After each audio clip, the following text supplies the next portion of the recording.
Cahaya sinar terik matahari membuat tubuh terasa panas. Pak Bihin memilih istirahat berteduh terlebih dahulu di bawah pohon besar untuk melindungi dari sinar terik matahari yang menyengat. Sesekali, beliau mengelap setetes air keringat yang muncul dari keningnya dengan handuk kecil yang diselempangkan di pundaknya. Sejak pagi hari, Pak Bihin yang sudah keliling dari satu desa ke desa lain dengan gerobak dagangannya, belum ada juga dagangannya yang laku. Padahal, rasa lelah dan capek tubuhnya sudah sangat terasa, tapi belum mendapatkan uang sepeser pun. Pak Bihin berjualan mainan anak-anak yang dijual keliling ke desa-desa lain. Tubuh sudah lelah, belum ada yang laku juga. Dari pagi. Sabar, gumam Pak Bihin menyemangati diri sendiri. Perut terasa keroncongan, menandakan cacing-cacing di dalam perut sudah kelaparan. Namun Pak Bihin bingung, mau makan siang, bingung karena belum ada uang sama sekali dari dagangannya yang belum laku. Akhirnya terpaksa beliau tidak makan siang, hanya meminum air putih yang dibawanya untuk mengganjal perut yang lapar. Karena dirasa sudah cukup istirahatnya, Pak Bihin pun kembali melanjutkan keliling jualan. Beliau tidak menyerah untuk terus keliling sampai dagangannya ada yang beli. Setelah Pak Bihin keliling di desa sebelah, tidak lupa beliau membunyikan trompet untuk memberitahu anak-anak kalau ada kedatangan penjual mainan. Telolet, telolet, tetet. Setelah muter di desa itu, akhirnya ada salah satu anak kecil yang menghentikan Pak Bihin untuk membeli mainannya. Anak kecil itu membeli mainan mobil-mobilan kecil yang harganya tidak terlalu mahal. Alhamdulillah, ucap Pak Bihin setelah mendapatkan uang pertamanya yang sejak pagi tadi Pak Bihin baru saja mendapatkan uang 5.000. Namun dia terus keliling sampai sore hari. Hari sudah mulai gelap. Namun seharian Pak Bihin hanya mendapatkan pembeli satu orang saja. Karena sudah sangat lelah, Pak Bihin pun berniat untuk pulang ke rumah. Langit jingga sudah mulai menenggelamkan peraduannya karena hari sudah mulai gelap.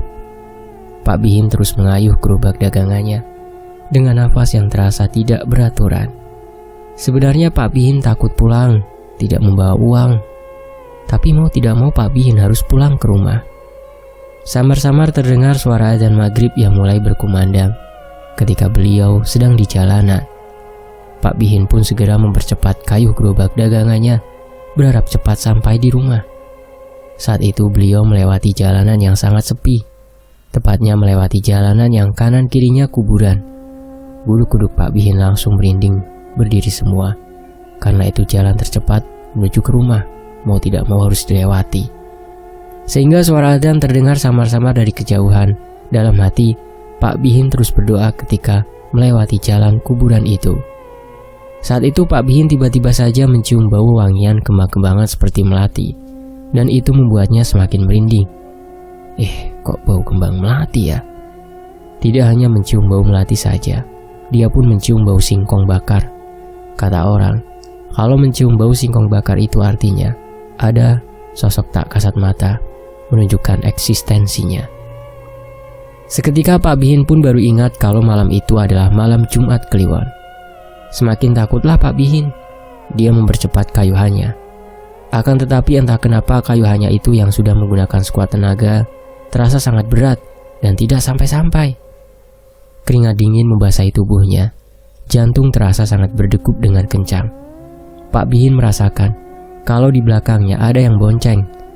Karena penasaran, beliau pun mencoba untuk menoleh ke belakang. Dan betapa terkejutnya beliau ketika melihat ada sosok Kunti yang sedang membonceng Pak Bihin di belakang. Seketika tubuh Pak Bihin terasa sangat kaku, tapi beliau tetap berusaha mengayuh gerobak, berharap cepat sampai di rumah. Di dalam hatinya terus membacakan doa. Beberapa saat kemudian Pak Bihin pun akhirnya sampai juga di desanya. Dia cepat mempercepat kayuhannya, karena sudah tidak merasakan berat seperti sebelumnya. Ternyata sosok itu sudah tidak ada di belakangnya. Sesaat kemudian beliau pun sampai juga di rumah. Sesampainya di rumah, Pak Bihin langsung ke belakang untuk mengambil air putih karena merasa sangat haus sekali. Segera Pak Bihin menenggak segelas air putih itu dalam sedetik. "Kenapa Pak? Kok ngos-ngosan seperti itu?" tanya Bu Sri, istrinya. "Nggak apa-apa kok Bu. Bapak capek aja tadi ngayuh gerobaknya terlalu semangat." "Oh, kalau gitu mana uangnya Pak?" ucap Ibu Sri sambil menodong uang kepada Pak Bihin. "Bapak juga baru pulang Bu, udah ditodong uang saja. Gini nih, tiap hari selalu maaf-maaf, pasti ujung-ujungnya nggak dapat uang lagi kan? Padahal sudah jualan seharian tapi kok masih tetap nggak dapat uang, gimana toh Pak? Nah mau gimana lagi Bu, belum rezekinya." "Halah karmu Pak." Lalu Pak Bihin mengambil uang yang ada di tas selempang yang dibawa untuk jualan. Uangnya itu ada di dalam tas 5 ribuan saja dan diberikan kepada Bu Sri. "Ini Bu uangnya." "Apa-apaan sih Pak? Sehari kok cuma uang 5 ribu saja dapatnya." "Iya Bu, sabar." "Sabar? Bapak bilang sabar, pulang keliling seharian cuma dapat 5 ribu saja. Ibu suruh sabar." "Pak biaya kebutuhan sehari-hari saja ndak cukup, belum lagi uang saku anak-anak." "Sudah Bu, maghrib nggak usah ribut, Bapak mau mandi dulu." Setelahnya Pak Bihin pun bergegas ke belakang rumah untuk mandi. Sementara Bu Sri melihat tingkah suaminya itu langsung menghela nafas dalam-dalam. Malam itu, saat keluarganya Pak Bihin sedang makan malam, hanya ada nasi dan ikan asin saja di atas meja makannya. Sementara kedua anaknya protes karena setiap hari makannya selalu ikan asin. Ikan asin lagi. "Gak bosen apa Bu?" tanya Dedi. "Sudahlah, makan yang ada aja ya Ded. Bapak kamu itu udah ngasih uang, poro-poro mau makan enak." Iya, Bapak minta maaf, Bapak belum bisa ngasih kalian makan enak." "Pak, SPP aku udah nunggak. Tadi siang udah ditagih guru, suruh bayar Pak," timbal Dewi. "Tuh kan Pak, mikir Pak, anak-anak belum bayar SPP. Ibu juga malu Pak, selalu ngutang tiap hari di warung tetangga buat utang beras Pak." "Iya sabar Wi, nanti Bapak usahakan buat bayar SPP kamu ya." Setelah selesai makan, Pak Bihin beranjak pergi ke depan teras rumah, duduk menikmati suasana malam hari sambil menenangkan pikirannya yang pusing sekali.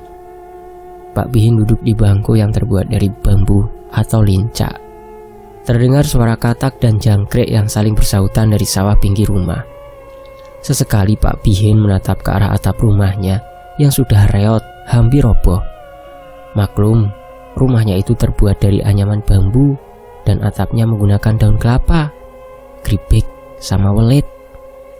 Lantainya pun masih menyatu dengan alam, yaitu dengan tanah. Pak Bihin terus memikirkan bagaimana caranya untuk mendapatkan uang untuk biaya bayar SPP anaknya, dan biaya untuk kebutuhan sehari-harinya. Karena selama ini penghasilan dari jualan mainan anak sangatlah kurang. Sampai pada akhirnya Pak Bihin teringat tentang tempat keramat yang ada di desanya, yang terkenal. Tepatnya ada di tengah hutan. Karena konon katanya sudah banyak warga desa lain yang datang ke tengah hutan pohon gede tempat keramat itu. "Apa aku tak ke tempat keramatnya saja apa yo?" gumamnya. Karena Pak Bihin sudah sangat bingung harus mencari kemana lagi uang, dan kebutuhan sangat banyak sekali. Tanpa sepengetahuan istrinya, beliau tidak memberitahu tentang niatannya itu. Keesokan harinya, seperti biasa Pak Bihin sudah bersiap-siap untuk berjualan keliling, menjajakan dagangan mainannya. Tapi sebelumnya, beliau sarapan terlebih dahulu bersama istri dan kedua anaknya. Pagi itu mereka sarapan dengan singkong rebus yang didapat dari kebun belakang rumahnya. "Pak, jangan lupa yo Pak, aku harus bayar SPP," ucap Dewi. "Iya Wi, sabar yo. Awas saja yo Pak kalau hari ini dapat uangnya nggak banyak." Pak Bihin pun menghela nafas dalam-dalam. Karena masih pagi, sudah dicecar oleh istri dan anaknya. Duh, mumet. Akhirnya beliau pun nafsu makannya jadi berkurang. "Sudahlah, Bapak mau berangkat jualan sekarang saja." Saat itu segera Pak Bihin beranjak berangkat untuk berjualan keliling lebih awal, berharap bisa mendapatkan uang banyak. Pagi, Bu Sri pergi ke warung tetangganya untuk hutang beras lagi buat makan siang dan malam nanti. Sebenarnya Bu Sri malu harus laki-laki berhutang di warung tetangganya. Akan tetapi mau bagaimana lagi? Kalau tidak berhutang, keluarganya kelaparan, tidak makan, bisa-bisa mati kelaparan. Assalamualaikum Bu Lili. Waalaikumsalam. Ada Bu Sri, pasti mau ngutang lagi ya Bu? Iya Bu, ngapunten, kalau boleh saya mau hutang beras lagi Bu, 0,5 kilo saja. Maaf nih ya Bu, utang yang kemarin-kemarin saja belum dibayar kok. Lah sekarang mau ngutang lagi. Maaf Bu, gak bisa. Kalau Ibu ngutang terus, warung saya bisa bangkrut. Iya sudah Bu, kalau ndak boleh, saya permisi, ucap Bu Sri sambil menundukkan kepala karena malu sekali. Saat itu ada beberapa tetangganya yang lain yang ada di warungnya Bu Lili. Setelah Bu Sri pergi, mereka semua membicarakan tentang Bu Sri. Karena di warungnya Bu Lili tidak diperbolehkan untuk berhutang, akhirnya beliau pun pergi ke warung tetangganya yang lain, berharap dapat utangan. Sesaat kemudian, Bu Sri sampai juga di warungnya Bu Ina, yang tidak terlalu jauh dari warungnya Bu Lili. Mau beli apa Bu? Bu, saya mau utang boleh? Utang apa Bu? Beras Bu, 0,5 kilo. Iya boleh, tapi harus bayar ya nanti ya Bu. Iya Bu, pasti saya akan bayar kalau sudah ada uangnya, ucap Ibu Sri dengan sumringah. Matur nuwun ya Bu. Sementara itu di sisi lain, Pak Bihin sudah keliling dari satu desa ke desa lain. Akan tetapi belum ada satupun dagangannya yang laku terjual. Sampai akhirnya siang hari dagangannya ada yang beli juga, walaupun hanya laku 1 mainan saja. Lagi-lagi Pak Bihin merasakan perutnya keroncongan karena lapar, tapi beliau tetap menahannya. Singkat cerita, sore harinya Pak Bihin baru ingat kalau dia akan pergi ke tempat keramat yang ada di desanya. Saat itu beliau pulang lebih awal karena harus pergi ke tempat keramat tersebut. Beberapa saat kemudian Pak Bihin pun akhirnya sampai di rumah juga. Sesampainya di rumah, Pak Bihin langsung ditanyai oleh Ibu Sri. Kok sudah pulang Pak? Iya Bu, ini Bapak mau pergi lagi. Mau pergi kemana Pak? Ada urusan sama teman Bapak. Halah, urusan apa Pak? Kaya wong penting wae. Bapak mau pinjem uang Bu. Oh ya wes, ya udah sana Pak. Saat itu segera Pak Bihin beranjak pergi jalan kaki menuju ke dalam hutan yang ada di desanya. Kebetulan jalanan menuju ke hutan itu tidak terlalu banyak rumah warga, jadi tidak ada yang melihat Pak Bihin. Suasana di dalam hutan terlihat mulai gelap karena banyak pepohonan besar yang menutupi. Beliau berjalan kaki melewati jalanan setapak. Banyak sekali semak-semak belukar yang menghalangi jalanan. Perjalanan menuju ke tempat keramat itu lumayan jauh masuk ke dalam hutannya. Terdengar suara hewan-hewan yang saling bersahutan di dalam hutan, seperti katak dan jangkrik, bahkan burung yang berkicau sore itu.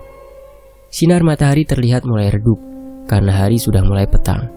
Sesaat kemudian, Pak Bihin pun akhirnya sampai juga pada sebuah rumah yang ada di dalam tengah hutan.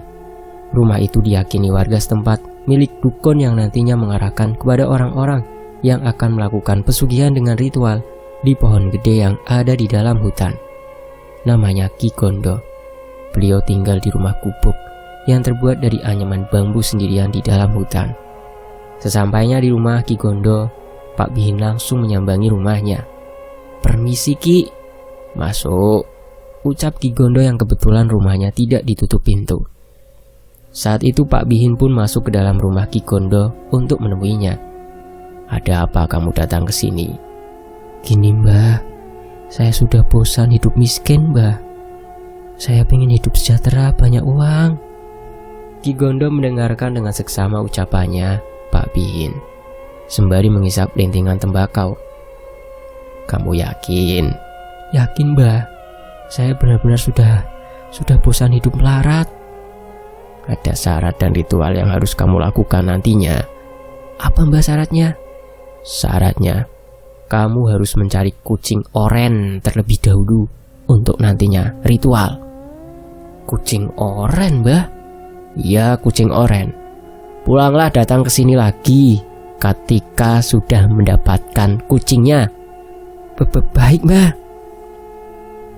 Saat itu Pak Bihin pun akhirnya beranjak pulang. Suasana sudah sangat gelap karena sudah habis maghrib. Jalanannya yang dilewati Pak Bihin gelap tanpa ada penerangan sama sekali. Hanya ada penerangan sinar dari cahaya rembulan malam itu. Suasananya semakin mencekam. Apalagi hembusan angin kencang membuat hawa malam itu semakin dingin merasuk ke dalam tulang tubuh. Pak Bihin merasakan merinding karena kedinginan tidak membawa jaket sama sekali, hanya mengenakan kaos tipis yang menempel di tubuhnya. Beberapa saat kemudian Pak Bihin pun akhirnya sampai di jalanan desa. Beliau pun bergegas ke rumah. Sesampainya di rumah, Pak Bihin langsung ditanyai oleh Ibu Sri. Gimana Pak? Udah dapat uang pinjaman belum? Belum Bu. Padahal Pak Bihin hanya bohong kalau beliau tidak pergi ke rumah temannya untuk meminjam uang. Bapak gimana sih Pak? Kenapa Pak? Ibu malu loh Pak sama yang punya warung. Tadi aja ibu udah nggak boleh utang di warungnya lagi. Nah terus ibu ngutang di mana? Ya ibu ngutang di warungnya Bu Ina lah Pak. Sabar Bu, tenang saja.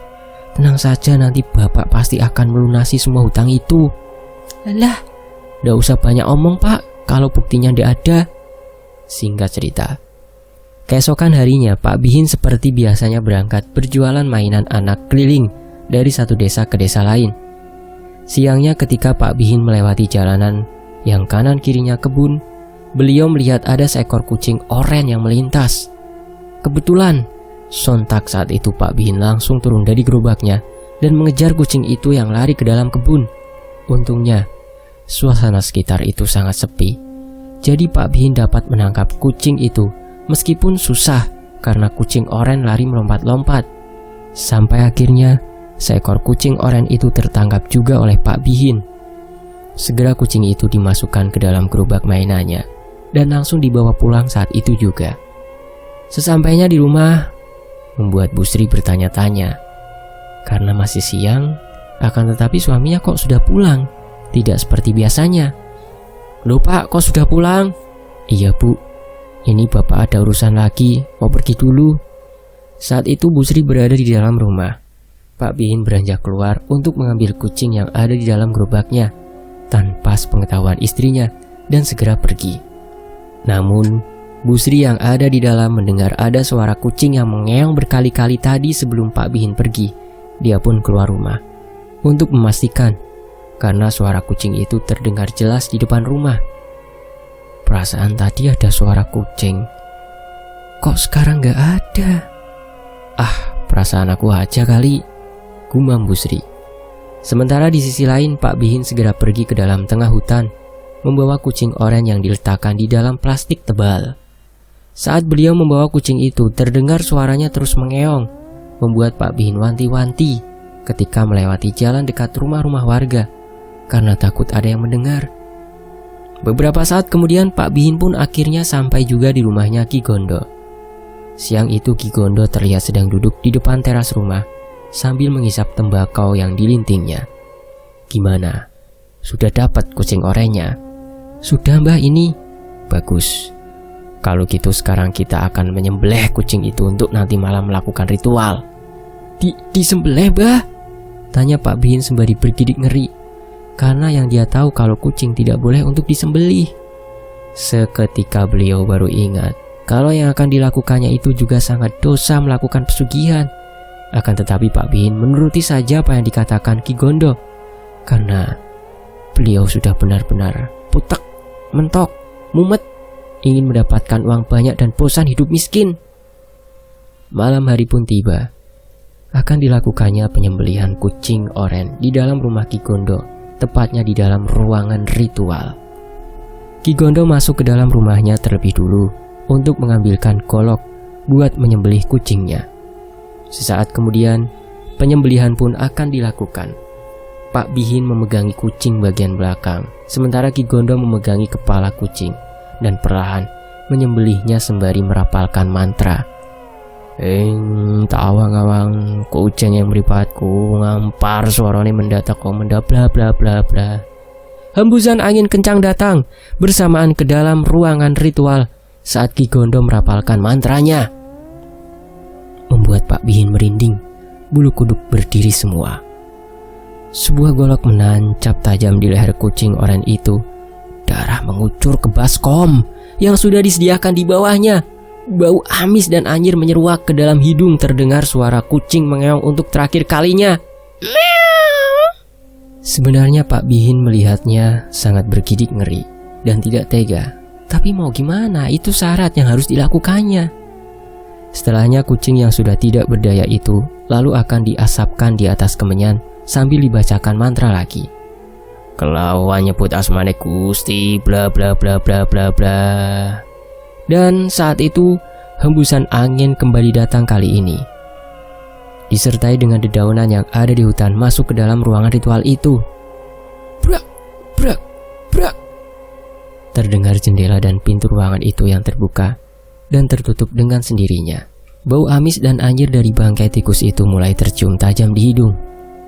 Oh ya, untuk informasi ya, terkadang mantra yang digunakan untuk memanggil makhluk-makhluk itu ada sebuah nama Tuhan ya di situ.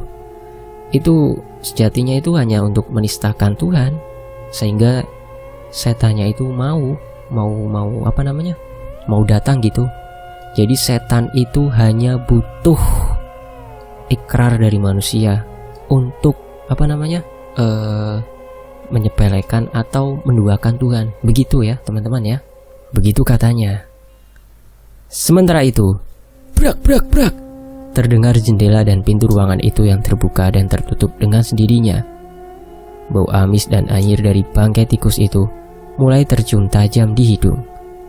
Setelah ritual di dalam ruangan praktek Ki Gondo, setelahnya Pak Bihin diajak pergi ke tempat ritual selanjutnya. Malam itu mereka berdua berjalan kaki melewati jalan setapak penuh dengan bebatuan kerikil. Di tengah hutan sangat gelap sekali tanpa adanya penerangan.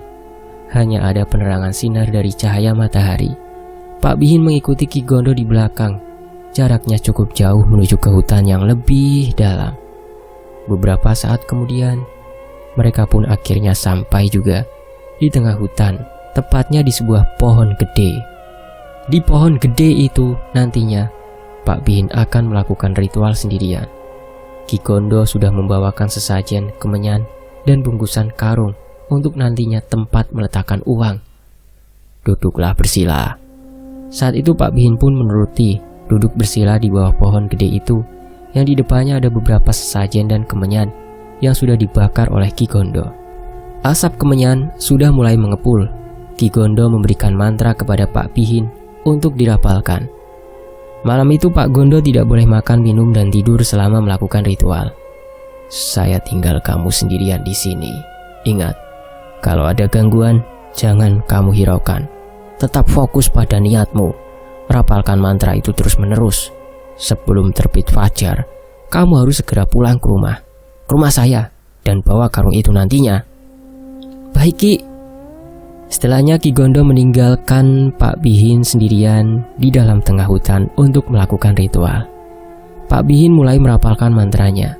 Saat itu tiba-tiba hembusan angin kencang datang, membuat Pak Bihin merinding, apalagi berada di tengah hutan sendirian, menghadap pohon gede melakukan ritual di kegelapan. Sesaat kemudian, Pak Bihin mendengar ada suara langkah kaki yang ada di belakang tubuhnya. Seketika bulu kuduknya merinding berdiri semua ketika mendengar suara langkah kaki yang ada di belakangnya. Srek. Namun beliau masih tetap fokus merapalkan mantranya tanpa menghiraukan suara gangguan langkah kaki yang ada di belakangnya. Sesaat kemudian, suara langkah kaki yang ada di belakang tubuh Pak Bihin sudah menghilang, tidak terdengar lagi. Setelahnya beliau malah mendengar ada suara gamelan yang dimainkan di dalam hutan. Suasana malam semakin mencekam ketika suara gamelan berbunyi bersamaan dengan hembusan angin kencang. Pak Bihin pun semakin merinding ketakutan, panas dingin, yang dirasakan olehnya. Keringat membasahi tubuhnya. Jantung berdebar-debar sangat kencang. Suara gamelan semakin kencang disertai dengan suara wanita yang menyinden, sangat merdu dan menjiwai.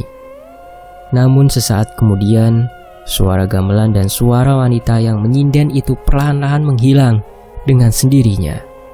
Bihin, Bihin. Terdengar suara besar dan menggelegar memanggil namanya Pak Bihin. Seketika beliau pun refleks membuka kedua matanya. Akan tetapi, setelahnya beliau tersadar ingat ucapan Ki Gondo untuk tidak menghiraukan gangguan dalam bentuk apapun. Hampir saja Pak Bihin akan menoleh ke belakang. Mendengar ada yang memanggil namanya, akan tetapi untungnya tidak jadi tergoda. Beliau melanjutkan kembali fokus merapalkan mantra. Singkat cerita, muncullah sosok makhluk bertubuh tinggi besar yang katanya disebut Buto, dengan kepalanya 2 bergandeng. Sosoknya sangat menyeramkan. Baunya sangat busuk sekali seperti bau bangkai. Sosok itu muncul dan tertawa menggelegar. Sontak Pak Bihin membuka kedua matanya dan terperanjat melihat sosok yang menyeramkan itu. Pak Bihin terbelalak melihat sosok Buto kepala gandeng yang bertanduk. Sosok itu lalu menyuruh Pak Bihin untuk segera pulang dan membawa karung yang semalam diletakkan di bawah pohon gede itu. Waktu pun sudah menunjukkan perkiraan pukul 4 dan sudah saatnya Pak Bihin untuk pulang ke rumahnya Ki Gondo. Bawalah karung itu, di dalamnya sudah ada beberapa uang. Baik, jawab Pak Bihin terbata-bata. Saat itu segera beliau langsung membawa karung yang tadinya kosong sekarang berisi banyak uang. Karung itu dibawa pulang ke rumahnya Ki Gondo. Dia berjalan tertatih-tatih membawa karung berisi uang itu karena berat dan jalanan masih terlihat gelap. Akan tetapi sinar rembulan pagi itu masih terlihat. Beberapa saat kemudian Pak Bihin pun akhirnya sampai juga di rumahnya Ki Gondo. Dia masuk ke dalam ruangan ritual Ki Gondo untuk diberikan wejangan selanjutnya. Bawa uang ini pulang. Setelahnya, uang itu kamu sebarkan di jalanan pada saat waktu tepat maghrib, ucap Ki Gondo. Baik Ki, lalu bagaimana lagi? Nanti kamu harus datang ke sini lagi dan melakukan ritual di bawah pohon gede setiap malam Jumat. Iya Ki. Saat itu juga setelahnya Pak Bihin bergegas pulang ke rumah sebelum subuh karena takut ada orang yang melihatnya. Dia membawa karung yang berisi uang itu. Perjalanan ke rumah meskipun masih satu daerah, cukup jauh. Dia berjalan terbirit-birit ingin segera cepat sampai di rumah karena takut ada yang lihat. Setelah beberapa saat kemudian akhirnya Pak Bihin sampai juga di rumah. Sesampainya di rumah, untungnya Bu Sri dan kedua anaknya masih tertidur pulas. Pagi harinya, Pak Bihin yang sedang duduk santai di depan teras rumah sembari menyeruput kopi dihampiri oleh Bu Sri yang kemudian duduk di sebelah Pak Bihin. Pak, kok ndak berangkat jualan sih? Udah siang loh. Bapak hari ini nggak jualan lah Bu, capek. Emangnya Bapak dari mana? Kemarin sore dari mana kok baru pulang? Namun saat itu beliau tidak menjawab semua pertanyaan yang istrinya tanyakan. Malah dengan santai menghisap batang rokok yang dilintingnya. Udah Ibu tenang saja. Ibu mau uang? Tanya Pak Bihin. Yo maulah Pak. Seketika Pak Bihin beranjak pergi masuk ke dalam kamarnya untuk mengambilkan uang. Beberapa saat kemudian Pak Bihin pun menghampiri istrinya yang sudah pindah di ruang makan bersama dengan Andi dan Dewi yang sedang sarapan. Ini Bu, buat belanja. Bayar semua hutang di warung Bu Lili sama Bu Ina. Sontak Ibu Sri dan kedua anaknya ternganga karena terkejut melihat Pak Bihin tiba-tiba punya uang banyak. Bapak dapat uang dari mana? Alah, udah tinggal diterima saja. Ini juga buat kamu Wi sama Andi, buat bayar SPP sekolah. Wah, makasih ya Pak. Makasih ya Pak. Sekitar pukul 10 pagi, Bu Sri pun bergegas untuk pergi ke warungnya Bu Lili terlebih dahulu buat bayar hutang, semua hutangnya sekalian belanja. Permisi Bu Lili. Mau apa datang ke sini lagi Bu? Mau utang lagi? Kan saya sudah bilang Kalau mau utang lagi tuh nggak usah kesini. Tenang Bu, saya datang kesini mau ngelunasin semua hutang saya kok. Dihitung saja Bu, berapa hutang saya? Gila, emangnya dapat uang dari mana kamu? Udah nggak usah banyak nanya, dihitung saja. Mau dibayar nggak utangnya? Setelahnya Bu Sri sudah melunasi dan sudah belanja sekalian di warung Bu Lili. Selanjutnya beliau pergi ke warung Bu Ina untuk bayar hutangnya juga.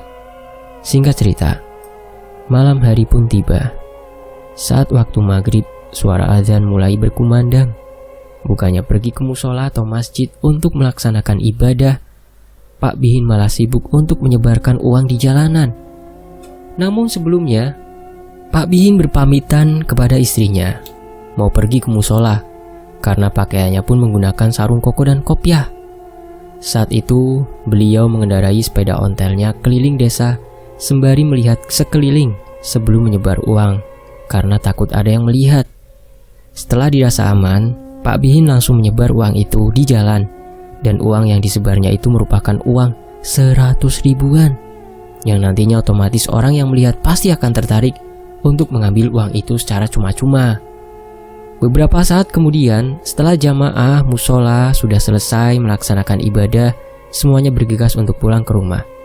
Berbeda dengan Pak Rudi yang pulang terakhir. Jadi beliau jalan sendirian dari musola. Saat sedang berjalan, Pak Rudi melihat jalan dan matanya tertuju pada uang yang ada di pinggir jalan. Opo kuwi abang-abang? Uang siapa itu? Gumamnya. Wah, segini nemu uang. Lumayan. Seketika Pak Rudi melihat ke arah sekeliling berharap tidak ada yang melihat. Dan setelahnya uang itu langsung Pak Rudi bawa. Sekitar pukul 10 malam, Pak Rudi yang sudah tidur pulas ketika terbangun karena ingin buang air kecil. Beliau pun berjalan menuju ke kamar mandi. Akan tetapi, beliau merasakan hawa dingin merasuk ke dalam tubuh, membuat bulu kuduk berdiri. Tapi Pak Rudi tidak terlalu menghiraukan hal itu. Saat sedang berada di dalam kamar mandi, Pak Rudi dikejutkan dengan ketukan pintu kamar mandi. Duk, duk, duk. Iya bentar, sahutnya. Karena pikir Pak Rudi ada istri atau anaknya yang juga mau buang air kecil. Segera beliau mempercepat buang air kecilnya. Kriyat. Suara pintu kamar mandi dibuka. Saat dibuka, betapa terkejutnya Pak Rudi. Tepat di depan pintu, ada sosok buto dengan kepala gandeng, menyeramkan, memiliki gigi taring yang tajam dan panjang.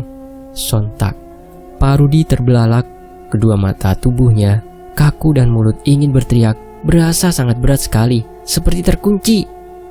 Tercium bau busuk yang menyeruak masuk ke dalam hidungnya. Baunya seperti bangkai tikus dan juga bau anyir. Kamu akan mati, ucap sosok tersebut. Bruk. Saat itu juga Pak Rudi akhirnya ambruk pingsan karena tak kuat melihat sosok buto itu. Keesokan harinya, istrinya yang sudah bangun akan buang air kecil terkejut melihat Pak Rudi masih pingsan di ambang pintu kamar mandi, tergeletak. Ya Allah Bapak! Saat itu Bu Rudi langsung meminta bantuan tetangganya untuk menggotong Pak Rudi ke dalam kamar. Karena anaknya masih kecil, tidak mungkin untuk mengangkat tubuh Pak Rudi. Pak Rudi masih belum sadar juga. Akan tetapi Bu Rudi terus mengolesi minyak angin kayu putih pada hidung Pak Rudi supaya cepat bangun. Pak, bangun Pak! Beberapa saat kemudian Pak Rudi pun akhirnya sadar juga. Namun terlihat masih linglung dan kebingungan. Segera istrinya memberikan teh hangat kepada Pak Rudi. Pak, Bapak kenapa kok bisa pingsan di dalam kamar mandi? Namun Pak Rudi hanya terdiam. Setelahnya dia berteriak seperti ketakutan. Jangan, tidak. Pak, Bapak kenapa Pak? Pak, tenang Pak. Pak Rudi ternyata mendapatkan bisikan sama seperti semalam yang masih terus terngiang-ngiang di telinganya. Kamu akan mati. Malam harinya, Pak Rudi yang menjadi sakit demam, dia hanya berbaring di dalam kamar. Tiba-tiba saja didatangi sosok gandreng, buto kepala gandeng, ke dalam kamarnya. Sosok itu menatap tajam ke arah Pak Rudi dengan kedua matanya merah menyala. Perlahan sosok itu menghampiri Pak Rudi. Jangan, pergi! Akan tetapi saat itu sosok buto gandreng langsung menyesap jiwa Pak Rudi. Teriakan terakhir Pak Rudi Setelahnya Bu Rudi datang ke dalam kamar, akan menyuapi Pak Rudi makan malam. Akan tetapi, betapa terkejutnya Bu Rudi melihat suaminya sudah tak bernyawa. "Bapak, perang!" Piring yang dibawanya saat itu jatuh ke lantai, karena beliau seketika lemas melihat suaminya dalam keadaan kedua mata melotot, mulut berbusa. Lehernya mengeluarkan darah seperti ada sayatan. Bahkan tubuh Pak Rudi membiru semua. Esok paginya jenazah Pak Rudi segera dimakamkan. Namun semua warga merasa ada kejadian misterius mendengar cerita dari Bu Rudi. Singkat cerita, beberapa bulan kemudian Pak Bihin tiba-tiba saja sudah merenovasi rumahnya. Bahkan sekarang dia sudah punya motor, mobil, dan usaha toko mainan di desanya yang selalu ramai pembeli. Para warga tetangganya merasa heran, karena kok tiba-tiba saja keluarga Pak Bihin menjadi kaya raya di desanya. Padahal selama ini semuanya tahu pekerjaan Pak Bihin hanya berdagang mainan anak keliling yang belum tentu penghasilannya. Tidak lupa setiap malam Jumat, Pak Bihin datang ke rumah Ki Gondo untuk melakukan ritual di bawah pohon gede. Setiap kali melakukan ritual, Pak Bihin selalu mendapatkan uang lebih banyak, sehingga membuatnya semakin kaya raya. Namun meskipun sudah menjadi orang kaya raya, akan tetapi di rumahnya mereka semua merasa tidak tenang karena selalu mendapatkan gangguan. Sekarang Bu Sri sudah tahu apa yang selama ini sudah dilakukan suaminya, karena Pak Bihin sudah jujur menceritakan kalau dia sudah melakukan pesugihan. Tapi Bu Sri tidak mempermasalahkan, karena sekarang Bu Sri senang, semua kebutuhannya dapat terpenuhi, hidupnya sudah enak. Suatu malam, saat Bu Sri sedang duduk sendirian nonton televisi, sementara Pak Bihin sedang melakukan ritual karena tepat pada malam Jumat. Saat sedang menonton TV, tiba-tiba saja TV-nya mati sendiri. Sontak Bu Sri terkejut. Padahal semua lampu di dalam rumahnya menyala semua. Akhirnya beliau meraih kembali remote TV-nya dan menyalakan kembali. Sesaat kemudian, dan mati kembali. Tiba-tiba hembusan angin datang saat itu juga, membuat hawa dingin dan merinding. Gorden jendela di belakang TV bergerak-gerak sendiri, tertiup angin. Dan sesaat kemudian, Bu Sri melihat ada sekelibat bayangan putih dari balik gorden. Karena penasaran, Bu Sri pun bangkit dan mengintip ke gorden jendela. Saat Bu Sri perlahan-lahan membuka gorden jendela, betapa terkejutnya beliau melihat ada sosok Kunti yang sedang berdiri dengan rambut panjang acak-acakan, pakaian berwarna putih lusuh. Sesaat kemudian sosok itu memutar kepalanya ke arah Bu Sri. Sontak Bu Sri terkejut melihat sosok itu, karena sosok itu wajahnya hancur, penuh berlumuran darah.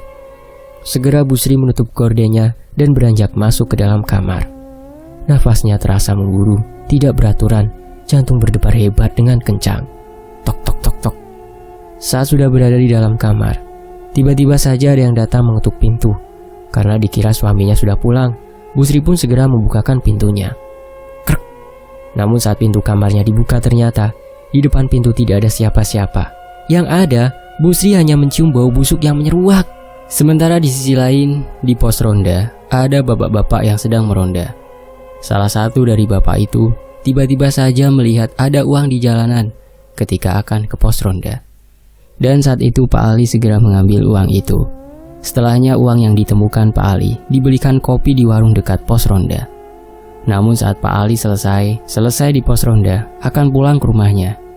Di jalan pulang tiba-tiba saja beliau merasakan hal aneh. Di belakang tubuhnya serasa mendengar ada suara tapak kaki yang seperti mengikuti di belakangnya.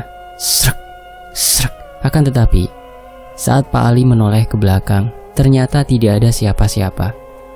Sesampainya di dalam rumah, Pak Ali yang sedang berada di dalam kamar tiba-tiba saja melihat ada sekelibat bayangan hitam.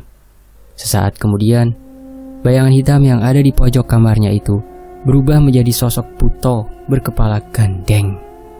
Sosok itu menatap tajam ke arah Pak Ali. "Kamu akan mati." Sosok itu mengancam kepada Pak Ali. Namun saat beliau akan berteriak, tiba-tiba saja Pak Ali tidak bisa bersuara. Suaranya tertahan, dan seketika tenggorokannya terasa sakit sekali. Namun setelahnya, sosok itu langsung pergi menghilang entah kemana. Saat itu Pak Ali barulah berteriak memanggil istrinya. "Bu." Beberapa saat kemudian istri Pak Ali pun datang menghampiri ke dalam kamar. "Ada apa sih Pak, teriak-teriak?" tanyanya. ambilin air putih, Bu." Setelahnya, istrinya datang membawakan air putih.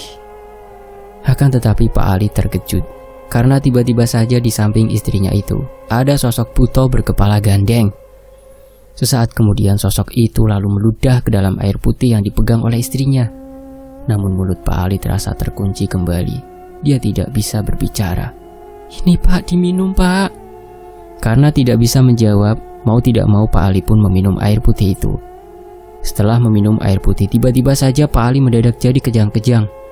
Dan keduanya melotot, mulutnya berbusa, bahkan tubuhnya kaku. "Pak, Bapak, ya Allah, kenapa Pak?" Saat itu Pak Ali meninggal dunia menghembuskan nafas terakhirnya. Dan kematiannya dianggap aneh, bahkan misterius. Singkat cerita, saat pagi hari, Bu Lili yang akan pergi ke pasar untuk belanja kebutuhan warungnya naik sepeda. Tiba-tiba saja beliau melihat ada uang ratusan ribu berada di pinggir jalan.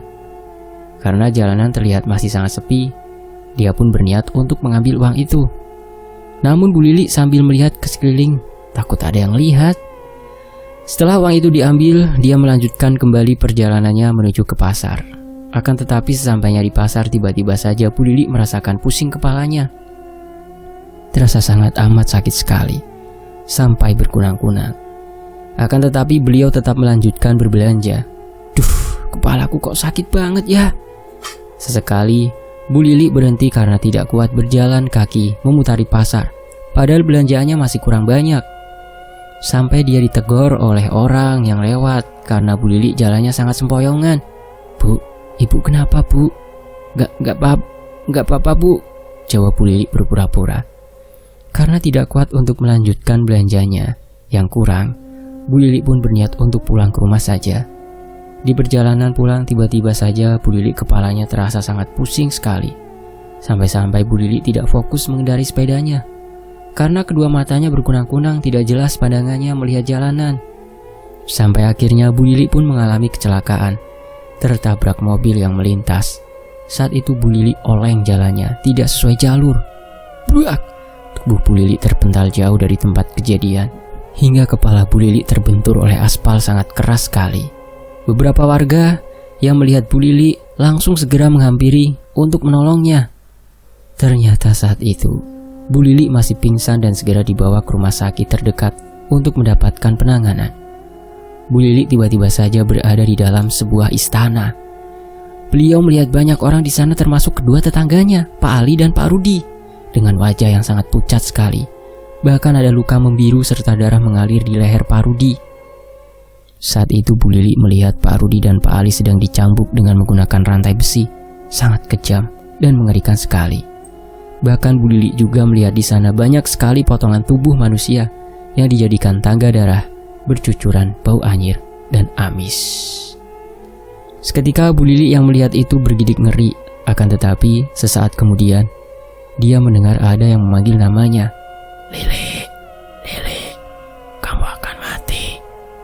Bu Lili pun mencari kesana kemari suara itu karena tidak ada wujudnya sama sekali. Puk, puk, puk. Tiba-tiba saja terdengar ada suara langkah kaki yang sangat berat dari belakang tubuh Bu Lili.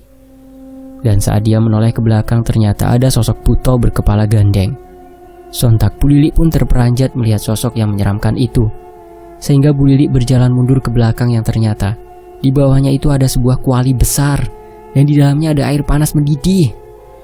Saat itu Bu Lili berada di lantai atas karena tidak melihat dan ketakutan sosok itu mendekat. Akhirnya Bu Lili pun terjatuh ke dalam kuali besar berisi air mendidih.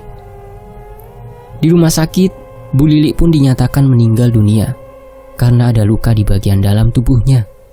Namun anehnya, tubuh Bu Lili kemudian menjadi membiru dan penuh dengan luka. Kematiannya Bu Lili pun menjadi pertanyaan para warga. Singkat cerita, suatu ketika ada salah satu tetangganya Pak Pihin yang melihat Pak Pihin pergi ke tempat keramat itu. Pak Adam mengikuti ternyata ke tempat itu. Mengikutinya karena penasaran apa yang dilakukan oleh Pak Pihin selama ini. Karena beliau merasa curiga, setiap malam Jumat Pak Pihin pergi dan membawa kucing oren.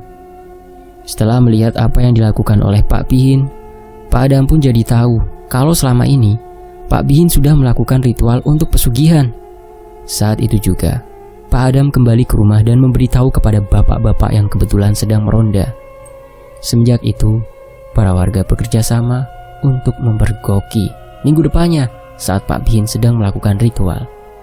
Singkat cerita, seminggu kemudian para warga pun pergi ke tempat keramat itu untuk memergoki Pak Bihin. Beliau pun ketangkap basah, tidak bisa berbuat apa-apa. Saat itu akhirnya Pak Bihin mengaku jujur kalau sudah melakukan pesugihan dengan menyebar uang dan korbannya warga di desanya. Dan terungkaplah semua kematian ketiga warga antara Pak Rudi, Pak Ali, dan Bu Lili ternyata ulah Pak Bihin.